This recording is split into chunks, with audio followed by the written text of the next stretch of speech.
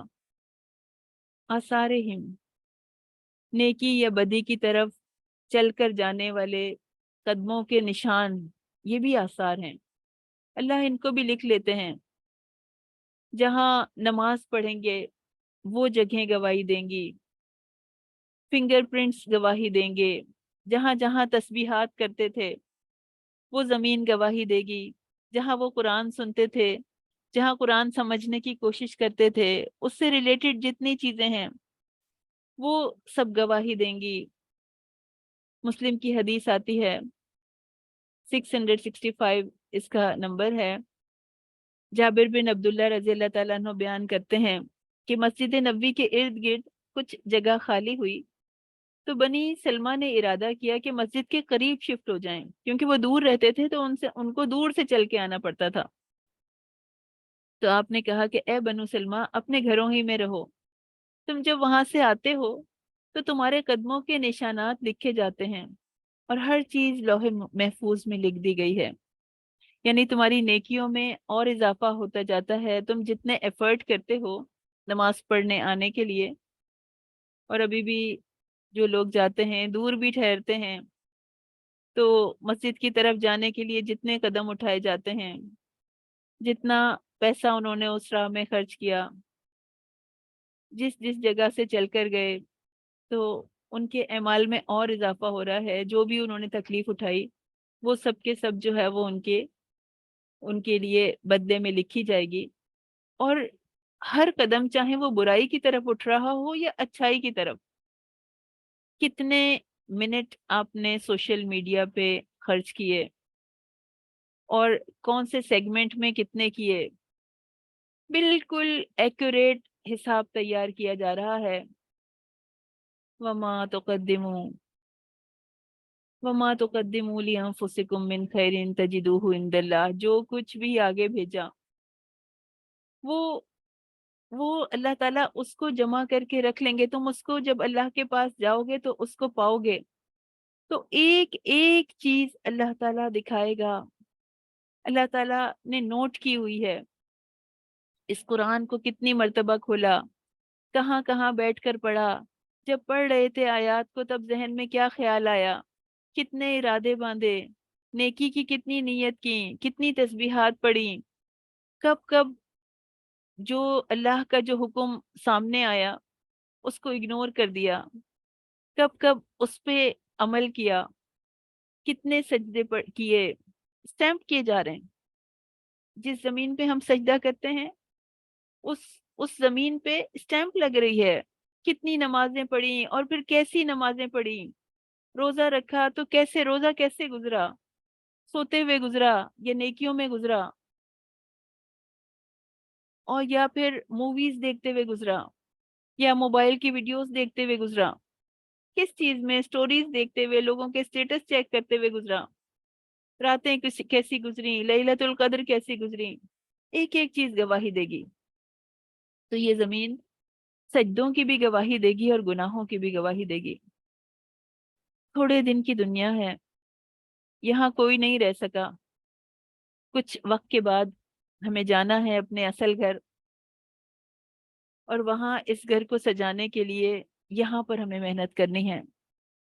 تو یا تو ہم جہنم کے گھر کو سجا رہے ہیں یا جنت کے گھر کو سجا رہے ہیں اپنے اعمال کے ذریعے سے۔ اور حدیث میں آتا ہے کہ موت کے بعد اعمال نامہ بند کر دیا جاتا ہے، تب کسی کا کوئی عمل اس کو فائدہ نہیں دے گا۔ کوئی قبر میں دن رات نماز پڑھتا رہے، کوئی فائدہ نہیں، اعمال نامہ بند ہو چکا۔ اب کوئی نیکی فائدہ نہیں دے گی، روزے سے رہے کوئی فرق نہیں پڑتا۔ لیکن کچھ چیزیں ہیں جو انسان کو مرنے کے بعد بھی فائدہ دیں گی۔ نیک اولاد سرمایہ ہے، جو بھی نیکی کرے گی والدین کو اس کا نفع ملتا رہے گا، وہ ان کے اعمال نامے میں لکھا جاتا رہے گا۔ اور جن لوگوں نے علم سیکھا، دین کا علم سیکھا، قرآن کا علم سیکھا اور سکھایا، نافع علم، دوسروں کو فائدہ دینے والا علم، اور وہ مال جو اللہ کی راہ میں خرچ ہوا، جو صدقہ جاریہ کے لیے خرچ کیا، تو نیک اولاد بہت بڑی نعمت ہے۔ ایک اکاؤنٹ ہے جو کھلا ہوا ہے، لیکن اس اولاد کو کہاں لگایا ہے، دنیا میں لگایا ہے یا آخرت سمیٹنے میں لگایا ہے، یہ چیز کو چیک کرنا ہوگا۔ کیا سکھایا ہے انہیں؟ ایک دفعہ انہوں نے قرآن پڑھ لیا یا قرآن پڑھنے میں لگے رہتے ہیں، قرآن سمجھنے میں لگے رہتے ہیں، صدقہ جاریہ بھی بن سکتے ہیں اور گناہ جاریہ بھی۔ تو بہت اہم بات ہے، انسان سوچے کہ اپنی اولاد کو کہاں لگا رہا ہے، عبد الدنیا بنا رہا ہے، عبد الدینار بنا رہا ہے یا عبداللہ بنا رہا ہے۔ تو جو عبد الدنیا بنے، جو دنیا کے غلام بن گئے، وہ تو اپنے بھی کام نہیں آئیں گے، تو ماں باپ کے کیا کام آئیں گے؟ باہر چلے جاتے ہیں اور مشکل سے ہی ایسا ہوتا ہے کہ ماں باپ کی موت پر بھی آ جائیں، دعا کرنا بھی نہیں آتی ان کو، دعائے مغفرت بھی نہیں آتی، تو کیا دعا کریں گے ماں باپ کے لیے؟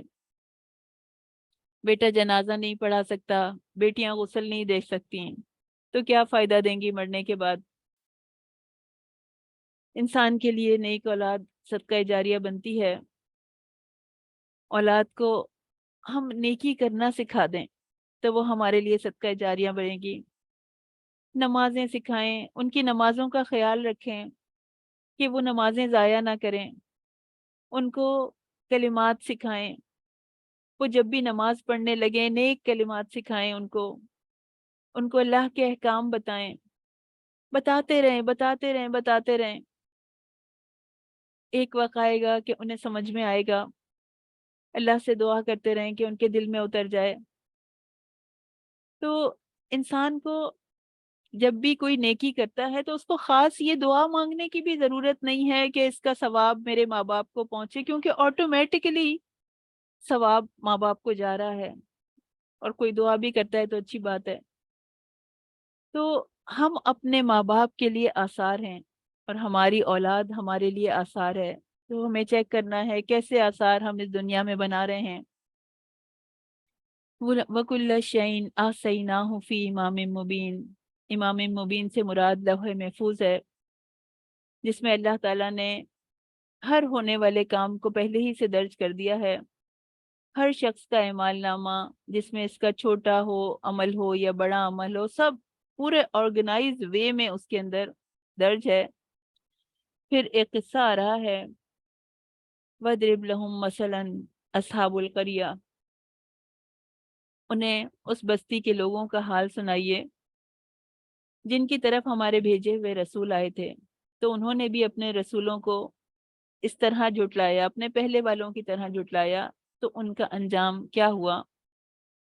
اس میں نبی کریم صلی اللہ علیہ وسلم کو بھی تسلی دی جا رہی ہے کہ آپ پہلے لوگ نہیں، پہلے رسول نہیں ہیں کہ جن کو جھٹلایا جا رہا ہے، اور جو ابھی دین کی طرف بلانے والے ہیں، دین کی دعوت دینے والے ہیں، ان کے لیے بھی تسلی ہے کہ ری ایکشن کو فیس کرنا پڑتا ہے، اور یہ تو ایکسٹریم ری ایکشن ہے۔ جب ہم نے ان کی طرف 2 پیغمبر بھیجے تو انہوں نے ان دونوں کو جھٹلا دیا، پھر ہم نے تیسرے کے ساتھ تقویت کی، یعنی 2 پیغمبر آنے کے بعد تیسرا پیغمبر ان کے پاس بھیجا، تو انہوں نے کہا بے شک ہم تمہاری طرف بھیجے ہوئے ہیں۔ انہوں نے کہا بے شک ہم نے تمہیں منحوس پایا ہے، یقیناً اگر تم باز نہیں آئے تو ہم تمہیں ہی سنسار کر دیں گے۔ جب انسان خود اپنی زندگی کو بدلنا نہیں چاہتا، نیکی پر آنا نہیں چاہتا، پہلے سے فیصلہ کر لیتا ہے، تو اسے ہر وہ شخص زہر لگنے لگتا ہے جو اسے نیکی کی طرف بلاتا ہے۔ تو ان کو ہی دھمکی دے رہے ہیں، اپنی غلطیوں کی کوئی پرواہ نہیں ہے، اپنے گناہوں کا کوئی خوف نہیں ہے، انہی کو دھمکی دے رہے ہیں کہ ہم تمہیں سنسار کر دیں گے اور ہماری طرف سے تمہیں ضرور ہی دردناک عذاب پہنچے گا۔ تو جب بستی والوں کو وہ دلیل کے ساتھ، یہ بستی والے پیغمبروں کو جب دلیل کے ساتھ جواب نہیں دے سکے تو پھر دھمکیاں دینے پہ اتر آئے۔ تو پھر اس شہر کے سب سے دور ایک صالح آدمی رہتا تھا، اسے جب پیغمبروں کی دعوت اور قوم کے انکار کی خبر ملی، اور یہ خبر ملی کہ پیغمبروں کو قتل کی دھمکیاں دی جا رہی ہیں، تو وہ شہر کے سب سے دور والے کنارے سے دوڑتا ہوا آیا کہ کہیں وہ ایسا نہ ہو کہ وہ لوگ پیغمبروں کو قتل کر دیں، اور اپنی قوم کو سمجھانے لگا۔ تو اس نیک آدمی کا یہ عمل ہمارے لیے نمونہ ہے کہ جب اسے پتہ چل گیا کہ پیغمبر حق ہیں، ان کی طرف لائی ہوئی بات حق ہے، تو اس نے یہ نہیں کیا کہ وہ اپنی جگہ بیٹھ کر اللہ اللہ کرتا رہتا اور زمانے کی برائیاں کرتا رہتا کہ دیکھو کتنے خراب لوگ ہیں، ان کو تو ایسے نہیں کرنا چاہیے تھا، بلکہ خود دوڑا آیا کہ میں اپنی ذات سے جتنی مدد کر سکتا ہوں حق کی شہادت دینے کے لیے میں کروں، میں سب سے پہلے آگے بڑھوں۔ ہو سکتا ہے کہ میرا شوق دیکھ کے، میری طلب دیکھ کے اور لوگ بھی اس کی طرف بڑھیں۔ تو دوڑتا ہوا پہنچا، اپنی جان کی بھی پرواہ نہیں کی، قوم کو سمجھانے کی پوری کوشش کی، اور کہا اے میری قوم، ان رسولوں کی پیروی اختیار کرو، ان کو اللہ نے بھیجا ہے۔ اور پھر اپنی اناؤنسمنٹ کی۔ جب انسان خود نیکی کی اناؤنسمنٹ کرتا ہے، انی آمنتو بربکم، میں تمہارے رب پر ایمان لے کر آیا ہوں، خود بتایا کہ دیکھو میرا عمل دیکھو، میں ایمان لے کر آیا ہوں، تم مجھے فالو کرو، فاسمعونی، بہت اہم ہے یہ فاسمعونی، بہت درد ہے اس میں، بہت خلوص ہے، خلوص کی انتہا ہے بے غرضی کی۔ بس کسی طرح یہ میری بات سن لیں، تم میری بات تو سن لو، تم میری بات تو سمجھ لو، شاید تم آگ سے بچ جاؤ، شاید تم جنت الفردوس کے حقدار بن جاؤ۔ یہ خلوص ہم سے ریکوائرڈ ہے۔ اللہ تعالیٰ نے مثال بنا دیا رہتی دنیا تک کے لیے اس شخص کو، اس کتاب میں اس کے خلوص کو اللہ تعالیٰ نے ریکارڈ کر لیا، دہرایا جا رہا ہے مثال بنا کے کہ اس کو فالو کرو، اس جیسا خلوص لاؤ دوسروں کے لیے۔ اللہ تعالیٰ نے کیا کیا اس شخص کے ساتھ؟ قیلت ادخل الجنہ، کہا کہ جنت میں داخل ہو جاؤ۔ بیچ کا واقعہ محذوف ہے، خود بخود سمجھ آ رہا ہے کہ اس نے جو کہا تھا، جس طرف وہ بلا رہا تھا، تو ان لوگوں نے، ان قوم کے لوگ اس کے اوپر بری طرح پل پڑے، اس کو شہید کر دیا۔ اس نے اللہ کی راہ میں جام شہادت نوش کیا، اور بس شہادت کی دیر تھی کہ اسے جنت میں داخلے کی بشارت مل گئی۔ تو جب جنت میں داخل ہو گیا، جب جنت میں نعمتیں دیکھیں، اتنا اکرام دیکھا، ایسی جنت دیکھی، تو کہنے لگا قال یا لیت قومی یعلمون، کہ کاش میری قوم بھی جان لے کہ مجھے عزت والوں میں سے کیا گیا ہے۔ اس سے پتہ چلتا ہے کہ وہ بندہ اپنی قوم کا کس قدر خیر خواہ تھا، کہ زندگی میں بھی اس نے جان کی پرواہ نہیں کی قوم کو نصیحت کرنے کے لیے، تو مرنے کے بعد بھی ان کا بڑا خیر خواہ ہے۔ پھر اپنے قاتلوں کے متعلق، جنہوں نے قتل کیا تھا، ابھی بھی ان کے بارے میں سوچ رہا ہے کہ اللہ تعالیٰ نے جو اعزاز و اکرام مجھے بخشا ہے، کسی طرح انہیں پتہ چل جائے تو وہ بھی ایمان لے کر آ جائیں، ان کا برا انجام نہ ہو، وہ بھی اس سے فیض یاب ہو جائیں، وہ بھی اس جنت کے حقدار بن جائیں۔ تو اسے جان کر سب اللہ تعالیٰ نے اس کے ایمان کو مثال بنایا کہ بس اس نے کوشش کی کہ اور لوگ بھی ایمان لے آئیں۔ مومن کا یہ طرز عمل ہوتا ہے، مومن سب کا خیر خواہ ہوتا ہے۔ ہمارے لیے اس میں سبق ہے کہ دعوت دیتے ہوئے نرمی کا طریقہ اختیار کریں، خلوص کا طریقہ اختیار کریں، انتقامی جذبے کے پریشر میں نہ آئیں۔ اللہ تعالیٰ نوٹ کر رہے ہیں، اللہ دیکھ رہے ہیں، لوگوں سے بدلہ نہیں چاہیے، بدلہ اللہ سے چاہیے۔ تو صبر اور ہمت کی ضرورت ہے اس دعوت کو دینے کے لیے۔ اور جو بھی اللہ کی راہ میں شہید ہوتا ہے، اس کے بارے میں حدیث آتی ہے، جامع ترمذی کی اور نسائی کی حدیث ہے کہ حضرت ابو ہریرہ رضی اللہ تعالیٰ عنہ سے روایت ہے کہ رسول اللہ صلی اللہ علیہ وسلم نے فرمایا کہ راہ خدا میں شہید ہونے والا بندہ قتل کیے جانے کی بس اتنی سی تکلیف محسوس کرتا ہے جتنی تکلیف تم میں سے کوئی آدمی چونٹی کے کاٹ لینے سے محسوس کرتا ہے۔ یعنی بظاہر دیکھنے میں کسی کا انجام کتنا ہی برا کیوں نہ نظر آئے، جیسے کہ بے گناہوں کا قتل کیا جاتا ہے، کسی کے جسم کے ٹکڑے ٹکڑے کر دیے جاتے ہیں، کسی کو آگ میں جلا دیا جاتا ہے، لیکن وہ اللہ کی راہ میں شہید ہوا ہے تو اس کو تکلیف نہیں ہوگی۔ اللہ تعالیٰ بتا رہے ہیں، حضرت ابن مسعود رضی اللہ تعالیٰ عنہ فرماتے ہیں کہ ان کفار نے اس مومن کامل کو بری طرح پیٹا اور اسے گرا کر اس کے پیٹ پر چڑھ کر بیٹھ گئے، پیروں سے اس کو روندنے لگے، یہاں تک کہ اس کی آنتیں نکل آئیں، اور اس وقت اللہ کی طرف سے اسے جنت کی خوشخبری سنا دی گئی۔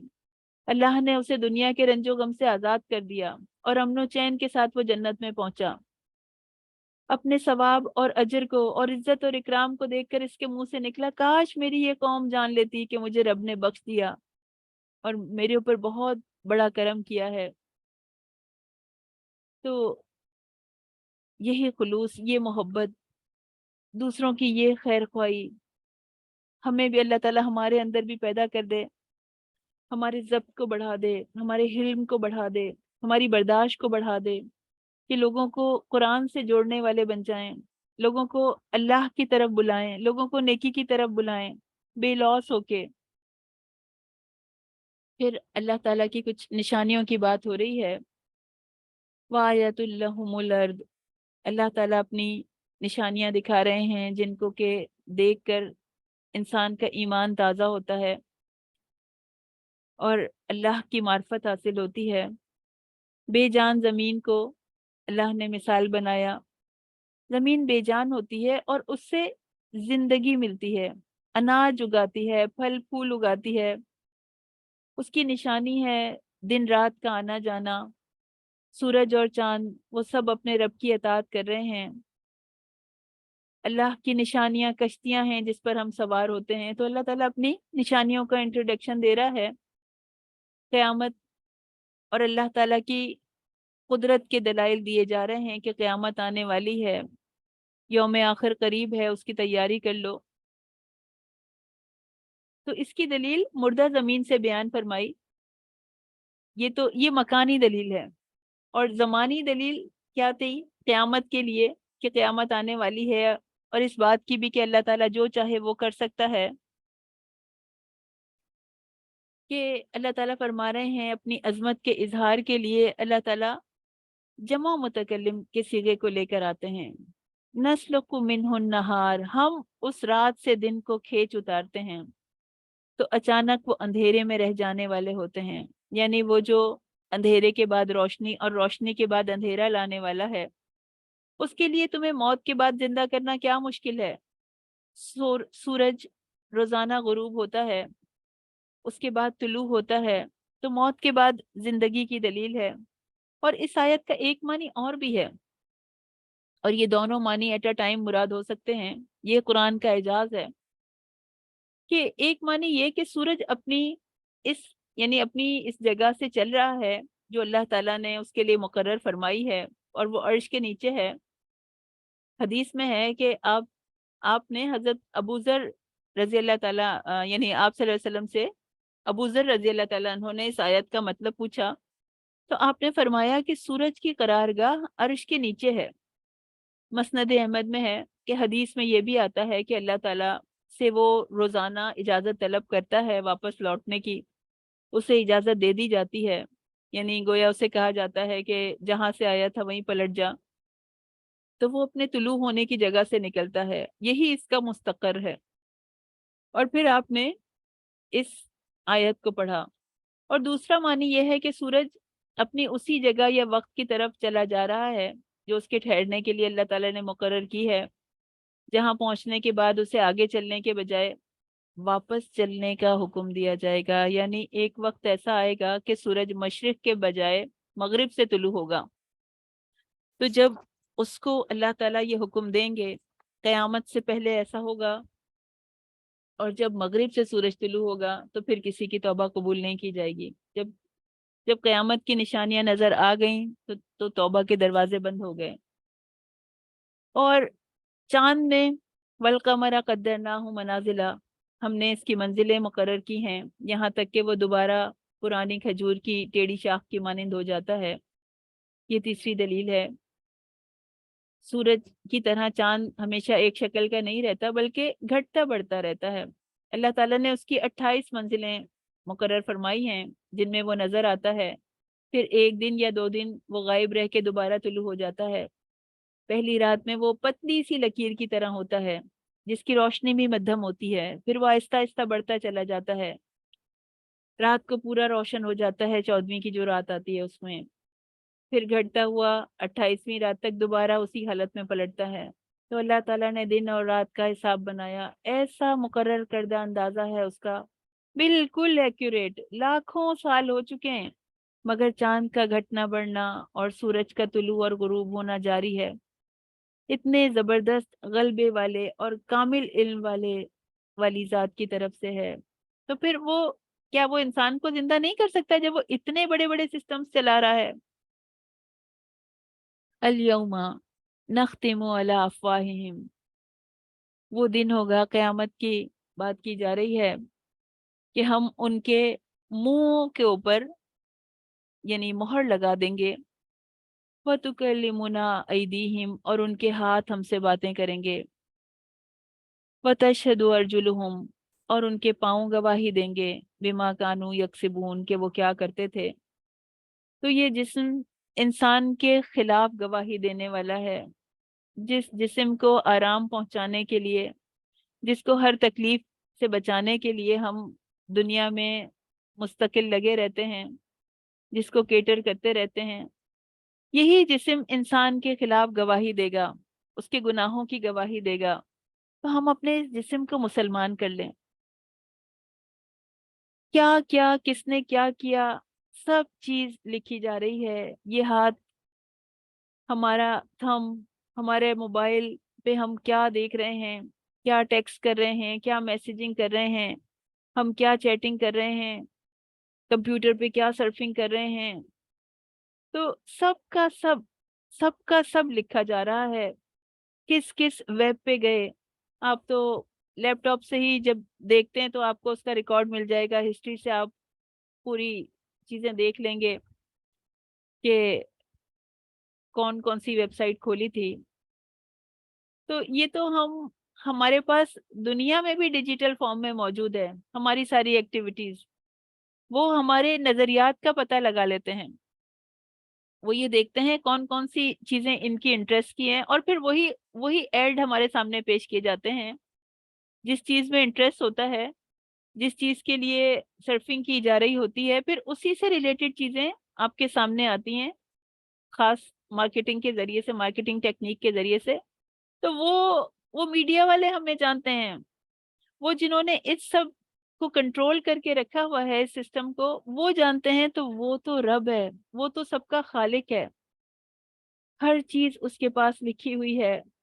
ہم اپنے نشانات بناتے جا رہے ہیں، اور یہی نشانات بناتے بناتے ہمیں اللہ کے حضور پیش ہونا ہے۔ سورہ صافات مکی سورہ ہے، مطلب ہے صف بنانے والے۔ سورہ صافات میں 182 آیات ہیں، 975 ورڈز ہیں، اور 3825 اس کے لیٹرز ہیں، اور اس کے 5 رکوع ہیں۔ صف بنانے والوں کی بات کی جا رہی ہے، فرشتوں کی مثال دے کر۔ اکثر مفسرین نے اس سے فرشتے مراد لیے ہیں، کیونکہ اللہ تعالیٰ نے ان کی یہ صفت ان کی زبانی بھی بیان کی ہے۔ والصافات صفا، صف باندھ کر کھڑے ہونے والوں کی قسم ہے، پھر جھڑک کر ڈانٹنے والوں کی، پھر ذکر الہی کی تلاوت کرنے والوں کی۔ اِنَّ الہکم لواحد، تمہارا معبود ایک ہی ہے۔ تو سورہ صافات 165 166 میں بھی فرمایا وَإِنَّا لَنَحْنُ الصَّافُونَ، فرشتوں کی زبانی بتایا جا رہا ہے کہ بلا شبہ ہم، یقیناً ہم صف باندھنے والے ہیں، بلا شبہ ہم یقیناً تسبیح کرنے والے ہیں۔ حذیفہ رضی اللہ تعالیٰ عنہ بیان کرتے ہیں کہ رسول اللہ صلی اللہ علیہ وسلم نے فرمایا کہ یہ مسلم کی حدیث ہے، 522 اس کا نمبر ہے، کہ میں دوسرے لوگوں پر 3 باتوں پر، ہمیں 3 وجوہات کی وجہ سے دوسرے لوگوں پر فضیلت دی گئی ہے۔ ہماری صفیں فرشتوں کی صفوں کی طرح بنائی گئی ہیں، اور ہمارے لیے ساری زمین مسجد بنا دی گئی، اور ہمارے لیے اس کی مٹی پاک کرنے والی بنا دی گئی ہے، یعنی ہم اس مٹی سے تیمم کر سکتے ہیں۔ تو اللہ یعنی امت مسلمہ کو اللہ تعالیٰ نے یہ فضیلت دی ہے، ہمارے نبی کو اور ان کی امت کو۔ حضرت عبداللہ بن مسعود رضی اللہ تعالیٰ عنہ فرماتے ہیں، صحیح مسلم میں یہ حدیث ہے، کہ یہ جو تینوں قسمیں بیان کی جا رہی ہیں، ان سے مراد فرشتے ہیں۔ حضرت قتادہ رحمۃ اللہ علیہ فرماتے ہیں کہ فرشتوں کی صفیں آسمانوں پر ہیں۔ مسلم میں ہے کہ حضور صلی اللہ علیہ وسلم فرماتے ہیں کہ ہمیں سب لوگ، یعنی جو اللہ تعالیٰ نے ہمیں فضیلت دی، اور یہ دیکھیں صف بنانا ہمیں سکھایا جا رہا ہے، اللہ تعالیٰ نے ہمیں صف بنانا سکھایا، یعنی کیو میں رہنا، فرشتوں کی مثال دے کے۔ جابر بن سمرہ رضی اللہ تعالیٰ عنہ سے روایت ہے کہ رسول اللہ صلی اللہ علیہ وسلم نے فرمایا کہ تم نماز میں اس طرح صف بندی کیوں نہیں کرتے جس طرح فرشتے اپنے رب کے حضور کرتے ہیں۔ ہم نے پوچھا فرشتے اپنے رب کے حضور کیسے صف بناتے ہیں؟ آپ نے فرمایا وہ پہلے ابتدائی صفوں کو پورا کرتے ہیں اور ایک دوسرے کے ساتھ مل کر کھڑے ہوتے ہیں۔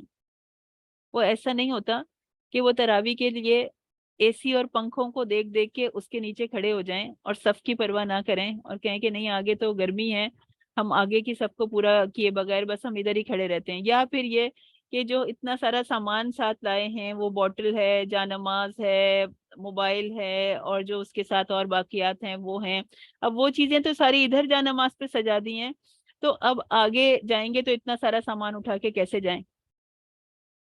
تو صف بنانے کا یہ طریقہ نہیں ہوتا۔ صف بنانا نماز قائم کرنے کا حصہ ہے۔ حدیث میں آتا ہے اپنے بھائیوں کے ہاتھوں میں نرم پڑ جاؤ، یعنی جب صفیں بنائی جائیں، جب تمہیں آگے بھیجا جائے، جب آگے کی صف خالی ہو تو پہلے اس کو پورا کرو، کندھے سے کندھے ملا کر درمیان کی خلا کو پر کر دو۔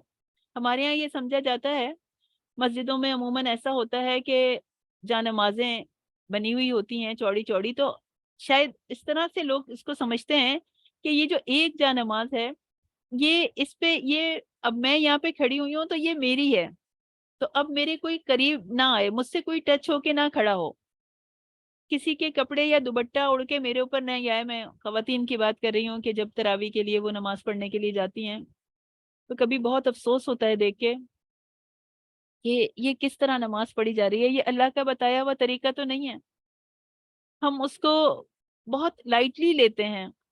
اور یعنی ایسا بھی نہیں ہوگا کہ کوئی آپ کو سمجھانے کی کوشش کرے اور آپ سمجھ جائیں. اللہ تعالیٰ نے تو کہا تھا تم اپنے بھائیوں کے ہاتھوں نرم ہو جانا، تم ان کی بات کو سمجھ جانا، تم ان کا خیال کرنا، تم ان کا لحاظ کرنا. لیکن ہم تو سخت ہو جاتے ہیں، ایک دم چہرے پہ تکبر آ جاتا ہے کہ نہیں میرے قریب کوئی نہ آئے. بالکل ایسا فیل کراتے ہیں کہ دوسرے شخص کو ہو سکتا ہے کہ برابر میں کوئی ایسا شخص کھڑا ہو جو کہ اتنی حیثیت کا حامل نہ ہو.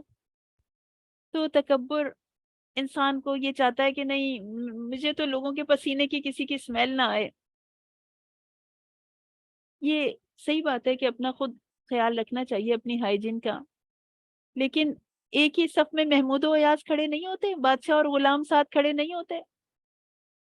تو افسوس کی بات ہے، خواتین کا بھی یہ حال ہے، مردوں کا بھی. مردوں کا حال بہرحال اس سے بہتر ہے کیونکہ وہ نماز پڑھنے کی پریکٹس میں ہوتے ہیں، لیکن چونکہ عورتیں ہمارے عموماً اتنے مسجد نہیں جاتی ہیں تو ان کو اس کی آداب بھی نہیں آتے.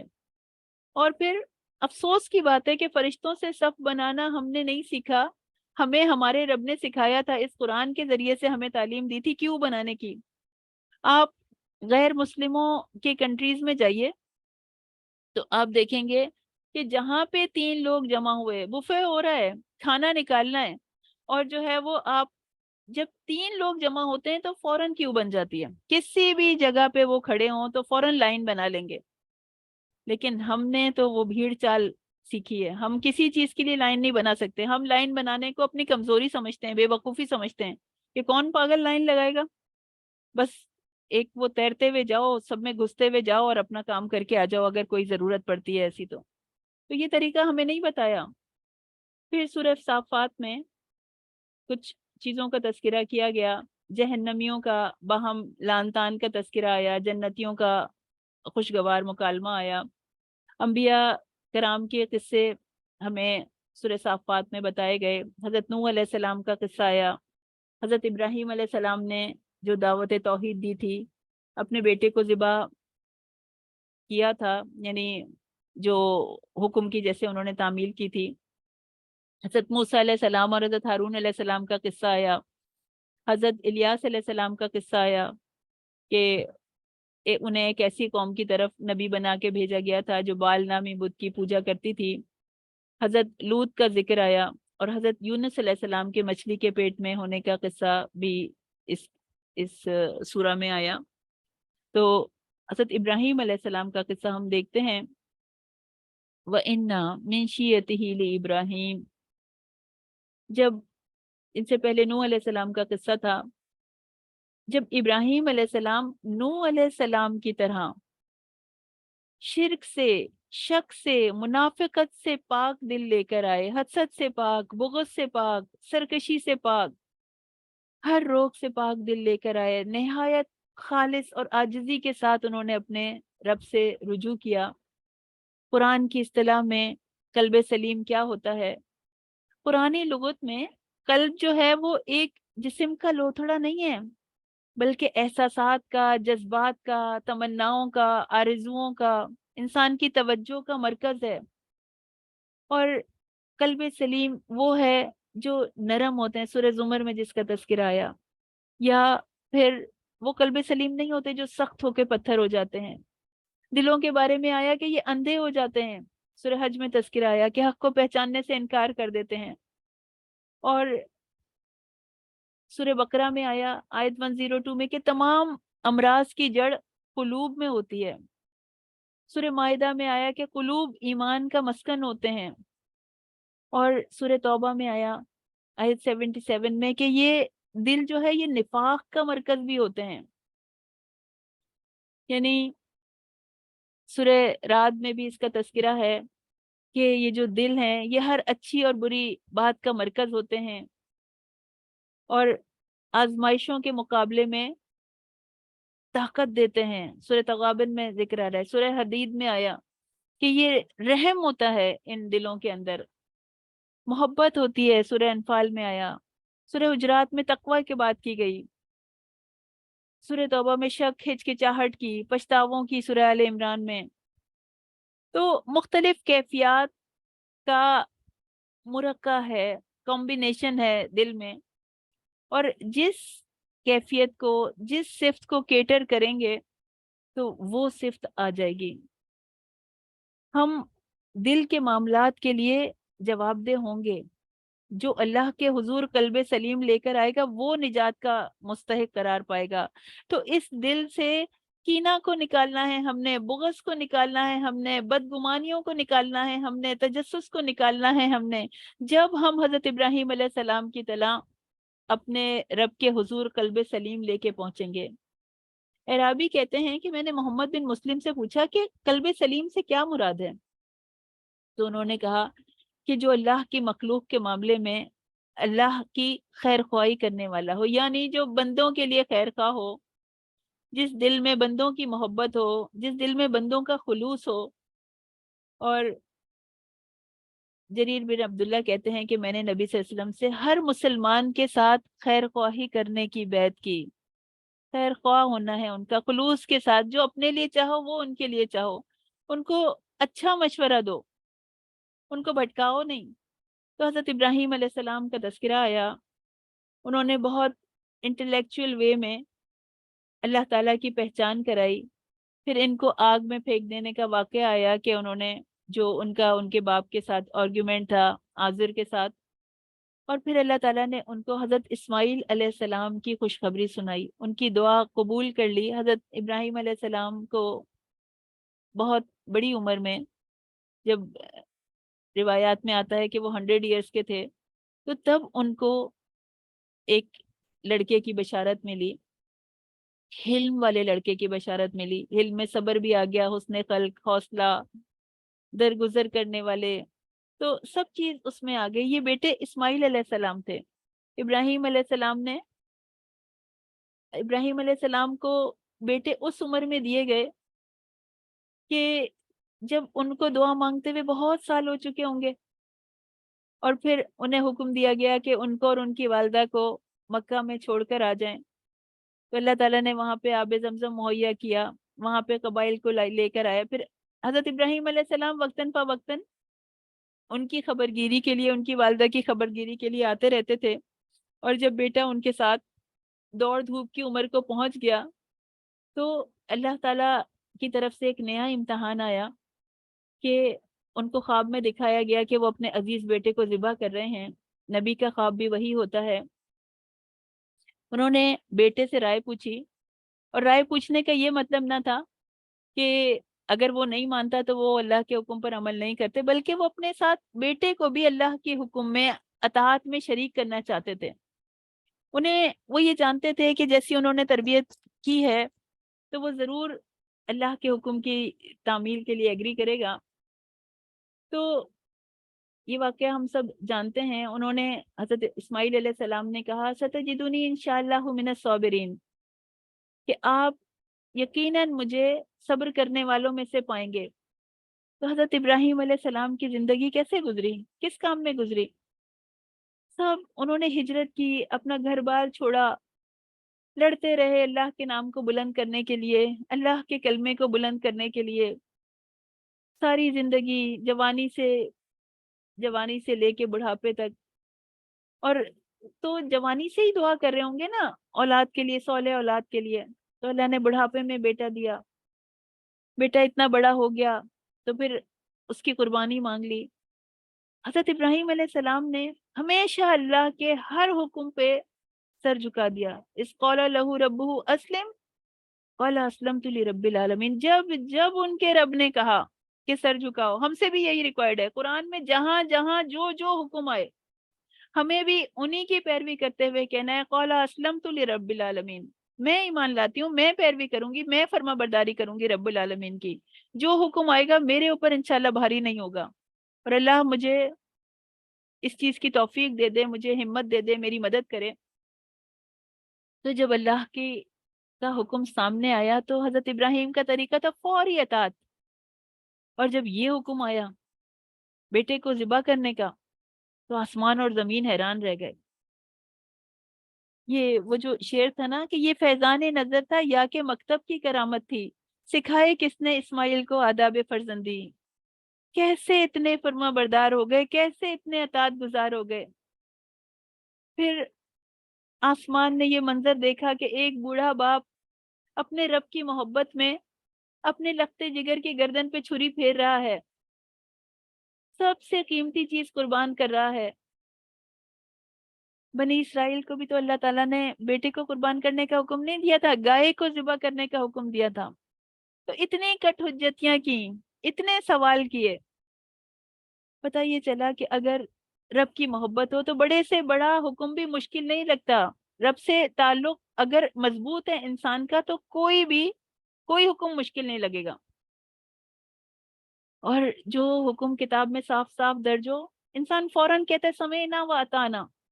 اگر ہم ابراہیم علیہ السلام کے پیروکار ہیں، اگر ان کو فالو کرنے والے ہیں، اور اگر بنی اسرائیل کو فالو کرنے والے ہیں، اگر ان کے طریقے پہ چلنے والے ہیں، تو 100 سوال آئیں گے، 100 فرار کے راستے دیکھیں گے۔ تو اللہ تعالیٰ اپنے حکم پہ ہمارا بھی رسپانس دیکھ رہا ہے کہ کیسا رد عمل ہوتا ہے ہمارا حضرت ابراہیم علیہ السلام جیسا یا بنی اسرائیل جیسا۔ تو اللہ تعالیٰ ہمیں اپنی ایسی محبت عطا فرما دے کہ ہمارے اوپر بھی اللہ کا کوئی حکم بھاری نہ ہو، کبھی اللہ کا کوئی حکم ہمیں مشکل لگے ہی نہیں۔ سوچئے، ایک ایک حکم کے بارے میں سوچئے جو ابھی تک آ چکے، جو اس سے آگے آئیں گے، کہ اللہ تعالیٰ ہمارے لیے آسانی کر دے اس پر عمل کرنے میں، اور جو کوئی غلطی ہو جائے، جو بھول چوک ہو جائے، اس سے اللہ تعالیٰ کے در پہ جھک جائیں، اس سے معافی مانگیں۔ تو اللہ تعالیٰ کسی کے اوپر اس کی وسعت سے بڑھ کے بار نہیں ڈالتا، صرف قربانی لیتا ہے، صرف ٹیسٹ کرتا ہے۔ ابراہیم علیہ السلام نے آگ میں جانا پسند کر لیا، لیکن اللہ نے ان کو آگ سے نقصان نہیں پہنچایا، وہ ڈال بھی دیے گئے تو ان کو کوئی نقصان نہیں پہنچا۔ حضرت ابراہیم علیہ السلام نے بیٹا ذبح کر دیا اپنی دانش میں، لیکن اللہ نے بیٹے کو بھی واپس کر دیا، اور امامت بھی دی، بلندی بھی دی، مرتبہ بھی دیا۔ اللہ کہتے ہیں اسی طرح ہم محسنین کو بدلہ دیا کرتے ہیں۔ سورہ زمر زمر میں 75 آیات ہیں، 1274 اس کے ورڈز ہیں، اور 4795 اس کے لیٹرز ہیں، اس میں 8 رکوع ہیں۔ تذکرہ کیا جا رہا ہے امن ہوا قانتن آنا اللیل ساجدن وقائمن، کیا یہ بہتر ہے یا وہ شخص جو رات کی گھڑیوں میں سجدہ کرتا ہے اور قیام کرتے ہوئے عبادت کرنے والا ہے، آخرت سے ڈرتا ہے اور اپنے رب کی رحمت کی امید رکھتا ہے۔ من ہوا قانتن، قانتن کے معنی عبادت کرنے والا بھی ہیں، فرما بردار بھی، خشوع عاجزی کرنے والا۔ تو کچھ اس سے پہلے لفظ محذوف ہیں کہ وہ شخص بہتر ہے، یعنی جو مصیبت میں اپنے رب کو پکارنے والا ہے، اس کا تذکرہ اس سے پہلے آیا، اور نعمت عطا کرنے کے بعد اپنے رب کو بھول جاتا ہے، تو اس کی بات کی جا رہی ہے۔ یا وہ شخص بہتر ہے جو رات کی گھڑیوں میں سجدے اور قیام کے ساتھ عبادت کرتا ہے۔ تو شب قدر کی راتیں آ گئی ہیں، ہمیں بھی دیکھا جائے گا، ہمیں بھی جانچا جائے گا کہ ہم رات کی گھڑیاں قیام اور سجود میں گزار رہے ہیں، یا چائے کافی پینے میں، یا سونے میں۔ رات تو سونے کے لیے اللہ تعالیٰ نے بنائی ہے، لیکن جس وقت کہا کہ اس وقت کو میرے لیے صرف کرو، تو پھر اللہ تعالیٰ دیکھ رہے ہیں کہ کس کی طلب کیسی ہے، کس کی خواہش کیسی ہے۔ بخاری کی حدیث ہے کہ 2 چیزوں کے سوا رشک کرنا درست نہیں ہے۔ ایک وہ آدمی جسے اللہ تعالیٰ نے قرآن دیا اور وہ رات کی گھڑیوں میں اور دن کی گھڑیوں میں اس کی تلاوت کرتا ہے، اور ایک وہ آدمی جسے اللہ تعالیٰ نے مال عطا فرمایا تو وہ رات اور دن کی گھڑیوں میں اللہ کی راہ میں اس کو خرچ کرتا ہے۔ تو شکر گزار ہونے کا طریقہ بتایا جا رہا ہے، سکھایا جا رہا ہے کہ تنہائی کے اوقات میں کیا کرنا ہے، کیسے قیام اور سجدے کرنے، عام زندگی میں بھی تھوڑا سا وقت نکالنا ہے تہجد کے لیے۔ پہلے فرض نماز پہ استقامت اور پھر تہجد کی کوشش۔ کبھی ایسے ہوتا ہے کہ جب انسان کو کوئی تکلیف ہوتی ہے، کوئی ضرورت ہوتی ہے، تو پھر اس کو وہ ضرورت بے قرار کر کے اٹھاتی ہے۔ کوئی بیماری، کسی کی محبت، کوئی تکلیف، کوئی مسئلہ، کہ انسان پھر اس کے لیے اٹھ کے مانگتا ہے۔ لیکن ایک چیز وہ ہے، ایک کیفیت وہ ہے کہ جب انسان کو اللہ کی یاد اٹھاتی ہے جب تہجد کے لیے آپ صلی اللہ علیہ وسلم نماز کے لیے کھڑے ہوتے تھے تو آپ کے پاؤں سوج جاتے تھے، تلاوت کرتے رہتے تھے، موٹے موٹے پاؤں ہو جاتے تھے، کہتے تھے کیا میں اپنے رب کا شکر گزار بندہ نہ بنوں؟ تو کسی کو جہنم کا ڈر اٹھاتا ہے، جنت کا شوق جگاتا ہے، اللہ کی رحمت کی امید جگاتی ہے، پھر اللہ تعالیٰ بڑی خوبصورت آیت ہے، قل آپ بتا دیجئے یا عبادی، اے میرے بندو، الذین اسرفوا علی انفسہم، جنہوں نے اپنی جانوں پر ظلم کیا، ہر گناہ جان پر ظلم ہے، تو جو حد سے بڑھ گئے، اسرفو اسراف کیا، اے نبی آپ میرے ان بندوں سے کہہ دیجئے کہ جو بھی میری بنائی ہوئی حدود سے باہر نکل گئے، ازل سے لے کر ابد تک آنے والے کوئی بھی، اسرفوا علی انفسہم، تو جو ایسا کر چکے، جو غلطیاں کر چکے، دیکھیں کیسا کریم رب ہے ہمارا، کیسا رحیم رب ہے ہمارا، گناہ گاروں کو پکار رہا ہے، یا عبادی کہہ رہا ہے، اے میرے بندو. تو ہم گناہ گاروں کو اللہ تعالیٰ پکار رہا ہے. جب انسان قرآن کو پڑھتا ہے، سمجھتا ہے، تو اپنے رب سے کلام کرتا ہے، تو کیسے احساس ندامت غالب آ جاتا ہے، کیسے کیسے نیک لوگوں کے احوال آئے، اپنی جان کو اللہ کے سپرد کر دینے والے، اللہ سے محبت کرنے والے، آزمائشیں اور تکلیفیں برداشت کرنے والے. تو انسان سوچتا ہے کہ اس کے تو اتنے نیک بندے ہیں، اور وہ اتنے نیک بندے کہاں اور کہاں ہم گناہ گار، کیسے ہم اللہ کو فیس کریں گے؟ ہم جب قرآن کے سفر پہ نکلے تو پتہ نہیں کتنا وقت گزر چکا تھا. اس وقت پتہ چلا کہ ہم نے اتنی غلطیاں کر کے ہم آئے ہیں اپنے مالک کے سامنے، سر اٹھانے کے بھی قابل نہیں ہے، آنسو ہیں، شدت کی بے قراری ہے کہ میں نے کیا کیا کیا، میں نے کتنا وقت ضائع کیا، کتنی دیر سے میں نے قرآن پڑھنا شروع کیا، اس کو سمجھنا شروع کیا. تو کیا میں بلند درجات کے لیے کوالیفائی کر سکتا ہوں؟ کیا میں اللہ کا دیدار کر سکوں گا؟ کیا یا پھر میرا مقدر آگ ہوگی؟ کیا خزیت دنیا کی رسوائی میرے نصیب میں ہوگی؟ کیونکہ میرے گناہوں کی بدولت تو یہی میں نے کمائی ہے. کیا میں اللہ کے قریب نہیں آ سکتا؟ اللہ تعالیٰ کہہ رہے ہیں اے میرے نبی، میرے ان بندوں کو خوشخبری سنا دیجئے جن کی جانیں گناہوں کے بوجھ سے بھاری ہو گئی ہیں، جو میری طرف پلٹ کے آنے کا راستہ تلاش کر رہے ہیں. لا تقنطوا من رحمت اللہ، اللہ کی رحمت سے مایوس نہیں ہو. قنوت یاس سے بڑھ کر ہوتا ہے، یاس نا امیدی، تو شدت کی مایوسی ہے. تو کہہ رہے تم اللہ کی رحمت سے مایوس نہیں ہو. ان اللہ یغفر الذنوب جميعا، اللہ تعالیٰ تمہارے سارے گناہ معاف کر دے گا. انہ هو الغفور الرحیم، وہ بہت مغفرت کرنے والا ہے، وہ بہت رحم فرمانے والا ہے. گھبراؤ نہیں، واپسی کا راستہ ہے. جب دل کے آئینے پہ داغ دھبے ہٹنے لگتے ہیں، دل قرآن کے نور سے چمکنے لگتا ہے، تو پھر انسان کو اپنی چھوٹی چھوٹی غلطیاں بھی نظر آتی ہیں، وہ بھی فکروں میں مبتلا کر دیتی ہیں کہ میرا کیا بنے گا.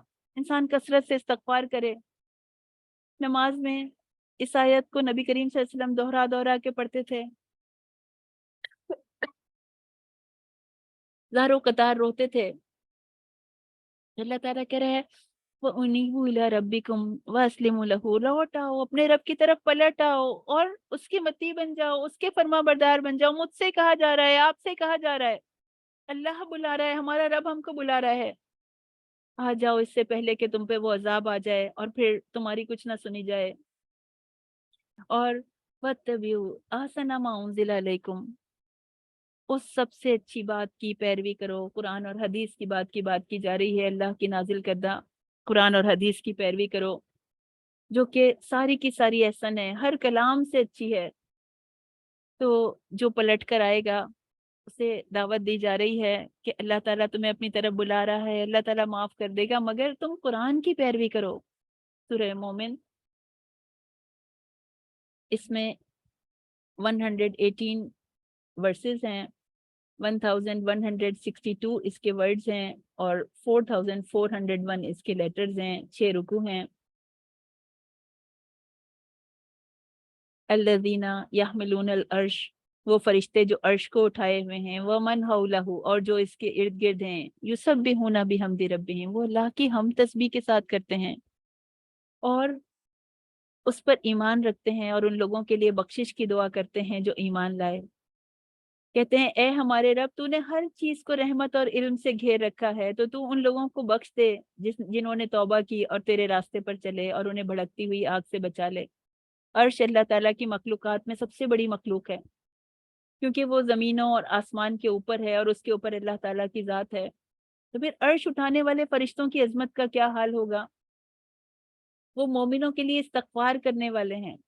اتنے عظیم فرشتے اور ان کے ارد گرد موجود فرشتے وہ مومنوں کے حق میں استغفار کر رہے ہیں، دعائیں کر رہے ہیں، اور اللہ نے انہیں اس کا حکم دیا ہے۔ تو ایسا رشتہ ہوتا ہے ایمان کا، اور دعا کا بھی سلیقہ سکھایا جا رہا ہے کہ اے ہمارے رب، اے ہمارے پالنے والے کہہ کے پکارتے ہیں، اس سے اس کی رحمت کا اور اس کے علم کا واسطہ دے کے سوال کرتے ہیں اور اس کی تعریف کرتے ہیں، اور پھر ایمان والوں کے لیے استغفار کرتے ہیں۔ تو فرشتوں کی دعائیں بڑی خوشخبری ہیں۔ جب کوئی مومن باوضو ہوتا ہے اس کے لیے بخشش کی دعا کرتے ہیں، فرض نماز کے بعد جب بیٹھتا ہے تب اس کے لیے دعا کرتے ہیں، جب کوئی کسی کی عیادت کے لیے جاتا ہے تو اس کے لیے دعا کرتے ہیں۔ تو دعاؤں میں لگے ہوئے ہیں۔ رفیع الدرجات ذو العرش، وہ بہت بلند درجوں والا عرش کا مالک ہے۔ اللہ بیان کر رہے ہیں کہ عرش یعنی اس کی ذات اس عرش کے اوپر ہے، اور فرشتوں کو اس تک پہنچنے کے لیے بہت سے درجوں کو طے کرنا پڑتا ہے۔ صحیح بخاری میں آتا ہے کہ جنت کے 100 درجے ہیں جنہیں اللہ تعالیٰ نے اپنے راستے میں جہاد کرنے والوں کے لیے تیار کیا ہے، اور ہر 2 درجوں کے درمیان اتنا فاصلہ ہے جتنا آسمان اور زمین کے درمیان ہے۔ اللہ تعالیٰ ہمیں بلند درجات کو طے کرنے والا بنا دے، نیکیوں کے ذریعے سے، اپنے اعمال کے ذریعے سے۔ اللہ تعالیٰ ہمیں مقربین میں شامل کر لے۔ اللہ تعالیٰ ہمارے دلوں کو قلب سلیم بنا دے۔ وآخر دعوانا والحمد للہ رب العالمین۔ سبحان ربک رب العزت عما یصفون وسلام علی المرسلین والحمد للہ رب العالمین۔ السلام علیکم ورحمۃ اللہ وبرکاتہ۔